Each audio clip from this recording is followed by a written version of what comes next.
Hello yes, स्वागत है आप सभी का मेरे यूट्यूब चैनल स्कूल ट्यूशन गुरुजी में। आज हम बात करेंगे कार्यपत्रक 14 की, जो कि 18 नवंबर के लिए जारी किया गया है। ये कक्षा 6 का विज्ञान विषय का कार्यपत्रक है। यहाँ बच्चे अपना नाम लिखेंगे और यहाँ पे अपने कक्षा अध्यापक का नाम लिखेंगे। हमारा पाठ चल रहा है पौधों को जानिए।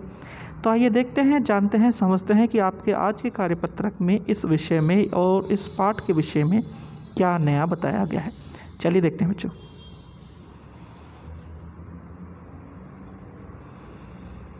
पौधे भोजन कैसे बनाते हैं। पौधे अपना भोजन पत्तियों में बनाते हैं। उन्हें भोजन मिट्टी या पानी से नहीं मिलता। पत्तियां हरी होती हैं, इसलिए भोजन बना पाती हैं। यह हरे रंग का रासायनिक पदार्थ क्लोरोफिल कहलाता है। भोजन बनाने की प्रक्रिया को प्रकाश संश्लेषण कहते हैं। तो क्या होता है बच्चों, भोजन केवल हरी पत्तियां बनाती हैं, क्योंकि इसमें एक हरा रसायन होता है जिसका नाम होता है क्लोरोफिल। और भोजन बनाने की प्रक्रिया में पौधों को सूरज की रोशनी, कार्बन डाइऑक्साइड, क्लोरोफिल, ये चीज़ें ज़रूर चाहिए। ठीक है बच्चों, भोजन को मिट्टी या पानी से प्राप्त नहीं कर सकते पौधे। चलिए आगे देखते हैं बच्चों क्या लिखा है इसमें। आगे लिखा है बच्चों इसमें सही गलत का चिन्ह लगाए।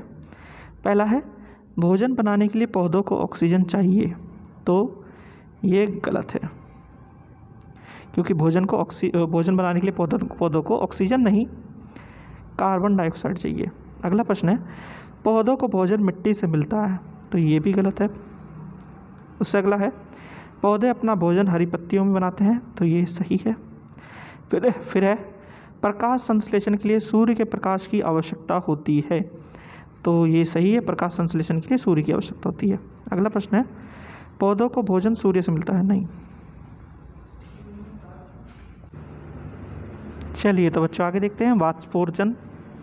वाष्पोर्जन में होता क्या है कि जल को अवशोषित किया जाता है जड़ों के द्वारा, वो ऊपर जाता है और फिर पत्तियों के द्वारा अलग अलग भागों से होते हुए पत्तियों के द्वारा वापस जलवाष्प के रूप में पर्यावरण में चला जाता है। तो आइए देखते हैं वाष्पोर्जन क्या होता है बच्चों। वाष्पोर्जन क्या होता है, पानी जो ज़मीन पर गिरता है वह पौधों की जड़ों द्वारा सोख लिया जाता है। जड़ों से पानी तनों से होते हुए पौधों की पत्तियों तक पहुंचता है और पत्तियों में ये पानी वाष्प के रूप में परिवर्तित होता है और फिर वाष्प के रूप में ही वायुमंडल में चला जाता है। तो होता क्या है बच्चों, ये जड़ों से ऊपर जाता है और धीरे धीरे आखिरी में पत्तियों के द्वारा वापस वायुमंडल में चला जाता है।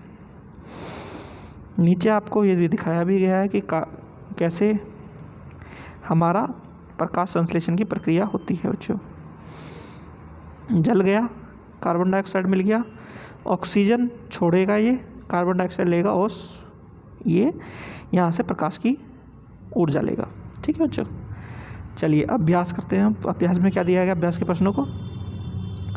वाष्पोर्जन के लिए पानी कहाँ से कहाँ तक पहुँचता है, ये जानने के लिए नीचे दिए गए वाक्यों को सही क्रम में लगाइए। तो करना क्या है बच्चों, आपको इन वाक्यों को सही क्रम में लगाना है। पहला है सबसे पहले कि पानी जड़ से तने तक पहुंचता है। ये हो सकता है, ये हो सकता है, ये हो सकता है या ये हो सकता है। तो इन्हें क्या करना है आपको, इन्हें आपको सबसे पहले एक सही क्रम में लगाना है बच्चों। तो इसमें सबसे पहला है जड़ पानी को अवशोषित करती है। ठीक है बच्चों, जड़ जब पानी को अवशोषित करती है तो पानी जड़ से तने तक पहुंचता है, फिर तने से पानी पत्तियों तक पहुंचता है और पत्तियों से आखिरी में पानी वाष्पोर्जित हो जाता है। तो बच्चों ये तो हुई अभ्यास की बात। चलिए आगे देखते हैं। आगे कुछ वर्कशीट में आपको गतिविधि दे रखी है। क्या है गतिविधि, 2 गमले लीजिए, एक जैसे पौधे लगे हुए हैं। एक पौधे की पत्तियों और पॉलीथीन धागे से बांध दीजिए और उसे धूप में रख दीजिए। इसका नाम रख दीजिए क्या। दूसरे गमले को पत्तियों पर भी पॉलीथीन धागे से बांध दीजिए और उसे घर के अंदर रख दीजिए। उसका नाम रख दीजिए ख। 2 घंटे बाद दोनों गमलों को पॉलीथीन को देखिए। क्या गमले की पॉलीथीन में आपने क्या देखा और ख गमले की पॉलीथीन में आपने क्या देखा। तो दोनों की पॉलीथीन में आप सबसे पहले देखेंगे कि वाष्पोर्जन हुआ कि नहीं। ठीक है बच्चों, पहली चीज़ ये देखेंगे। और दूसरी चीज़ प्रकाश संश्लेषण का क्या प्रभाव पड़ा, ये दोनों चीज़ें बच्चों आपको देखनी है। तो ये देख करके बताइएगा मुझे कि आप क्या ऑब्जर्व करते हैं। ठीक है बच्चों, तो बच्चों ये होगी आपकी वर्कशीट कंप्लीट और वीडियो भी। आशा करता हूँ आपको वीडियो अच्छी लगी होगी। अगर वीडियो अच्छी लगी हो तो चैनल को सब्सक्राइब करें, वीडियो को लाइक करें, शेयर करें। Thank you.